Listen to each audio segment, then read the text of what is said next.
Está en línea para conversar con nosotros José Di Mauro, un querido colega, no solo de la web del parlamentario, sino del análisis imprescindible político de estos tiempos. José, ¿cómo estás? Hola María, ¿cómo estás? ¿Bien? Bien, gracias por atenderme. Bueno, No. primero empezamos por lo legislativo. ¿Se prorroga la ley de biocombustibles? Sí, evidentemente era una cuestión que había entrado en un callejón sin salida, pero siempre sabíamos que, bueno, obviamente no podía terminar así.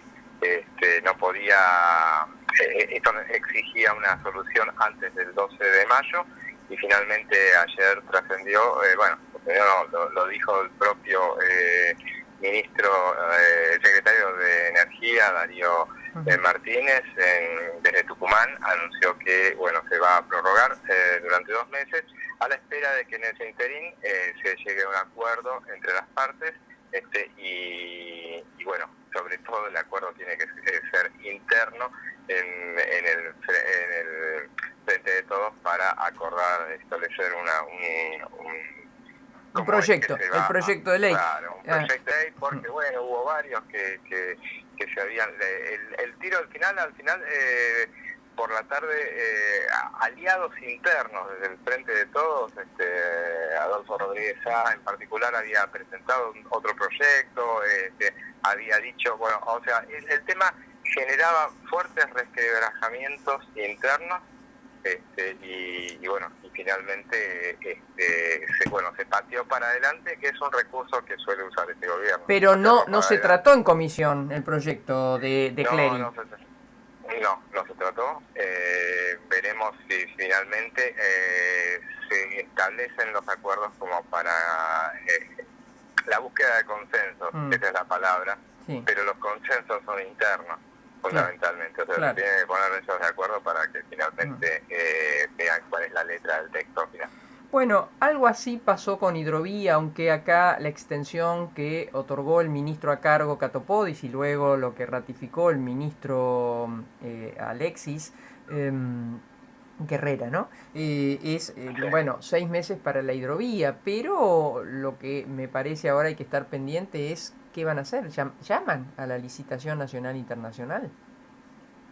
Claro, recordemos que un sector del oficialismo, un sector muy importante, Mm. directamente lo que pedía era la estatización. Claro, Eso es lo que... sí, sí. El ministro explicó que no estamos en condiciones. Yo algo más o menos me acuerdo de todo eso y la verdad que sí, no estaríamos, no tenemos dragas, no tenemos los barcos para el balizaje, o sea, no los tenemos en condiciones y esto no es algo que vos vas al kiosco de la esquina y comprás y entonces decís, bueno, ¿cómo armamos? Recursos humanos supongo que deben estar todavía o la remesa que queda de ello, pero el tema es cómo enfrentarse esto desde el Estado.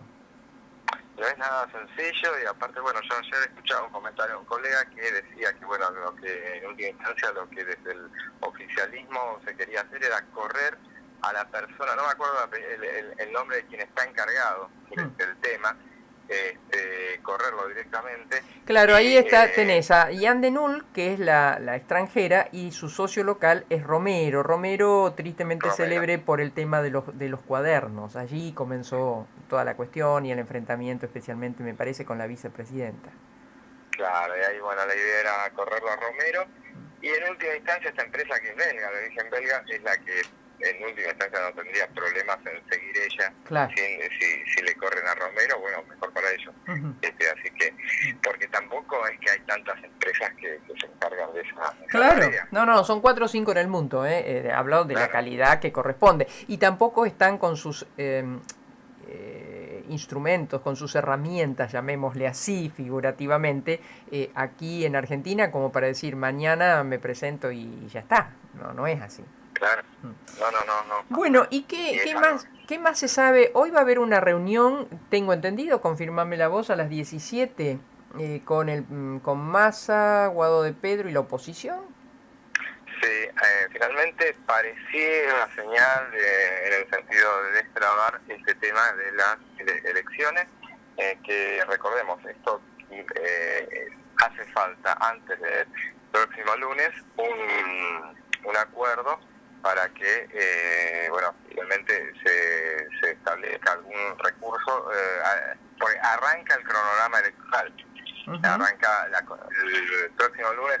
luego tiene que convocar por decreto a las elecciones de PASO para el mes de agosto, en principio. Entonces sabía que no había tiempo suficiente como para cambiarla, pero esto no cambia demasiado nada. O sea, si después ambas cámaras establecen una ley, entonces se corre, directamente se corren,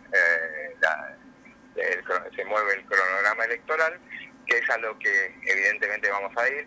Había algunas señales de alarma porque, bueno, después de ese comentario que habían hecho desde Juntos por el Cambio, esa disposición a hacer un corrimiento electoral, pero acotado a una cláusula de exclusión que estableciera que, bueno, que no podía haber otro movimiento más respecto de las elecciones, de las fechas que se establecían en ese momento. Entonces, pero a partir de ahí no hubo más contactos, entonces eso llenó de alarma a la oposición, y bueno, finalmente hoy pareciera destrabarse. Hay una reunión que va a ser presencial en algunos casos, algunos van a estar presentes y otros directamente por videoconferencia. Es en la propia Casa de Gobierno, en el Ministerio del Interior.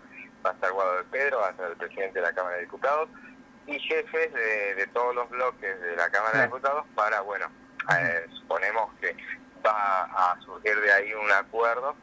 Recordemos que en las últimas horas entró al Congreso un proyecto del diputado Marcelo Casareto, diputado entrerriano, que es muy allegado a Sergio Massa, y claramente ahí está el texto que finalmente que va en línea con lo acordado un poco. Y bueno, suponemos que es el que establece un corrimiento de las elecciones. Este proyecto podría ser el aceptado por oposición y oficialismo. Claro, porque recordemos que mientras la oposición esperaba porque era lo que se había hablado en los diálogos iniciales con el oficialismo, que el Ejecutivo iba a mandar a un proyecto de ley sobre el que se trabajara, y finalmente dijeron desde la oposición, desde el gobierno, que bueno, no iba a haber un proyecto del Ejecutivo, que directamente lo que iba a hacer que esto era una cuestión del Congreso y que lo trabajara el Congreso en base a los proyectos que había. Hay como 4 ya, pero bueno, hacía falta uno que tuviera la síntesis, porque por algo hace unas 3 semanas el Ejecutivo había presentado un anteproyecto. Claro. Y esa era la idea, trabajar sobre eso. Claro. Bueno, ¿algo más que nos quieras contar, José? Bueno, ayer hubo una reunión donde un proyecto de resolución, o sea, es el proyecto que insta a utilizar el desembolso del FMI para la pandemia y no para pagar deuda. Eso fue el proyecto un proyecto que elaboró el oficialismo, Oscar Parrilli, y que, bueno, claramente es una señal hacia más que hacia el Fondo Monetario, que también la es, pero sobre todo hacia el propio ministro de Economía. Claro. O sea, claramente, inclusive a la hora de las preguntas, un proyecto de Oscar Parrilli, donde, bueno, lo presentó el propio Oscar Parrilli, que no forma parte de la comisión de presupuestos, pero obviamente fue convocado a participar de esa reunión para exponer sobre eso, y bueno, hizo una exposición bastante larga donde explicó cómo se había conformado la base del Fondo Monetario, el reparto de poder que se hizo en su momento. Puso énfasis en que Estados Unidos tiene algo más de un 16% de las acciones, digamos, del Fondo Monetario, y que eso le permite tener el poder de veto de todas las acciones, y que, bueno, y que si se hiciera un nuevo reparto, o sea, si se volviera a establecer el esquema del Fondo Monetario, ahora esto nadie tendría más del 15%, pero el que más tendría sería China. O sea, todo ese tema de lo que dijo, y finalmente después de exponer sobre eso de que, bueno, cómo se tenía que usar ese dinero, a la hora de las preguntas, uno de los senadores de la oposición, porque la oposición tampoco se quejaba mucho en ese sentido, pero uno le dice, Víctor Zimmerman, chaqueño, radical, te dijo si entre las tres preguntas que hizo, una era si el ministro de Economía, ¿qué opinaba? El ministro de Economía, y si eso no iba a afectar las negociaciones con el fondo. Bueno, después contestó Parrini que bueno, que estaba todo todo ok. Dio vueltas, todo ok. Sabemos que no hay nada acá. Gracias, José, que tengas un buen fin de semana, un abrazo enorme. Grande, gracias. José Di Mauro, nuestro compañero en el Congreso de la Nación, contándonos todos estos detalles.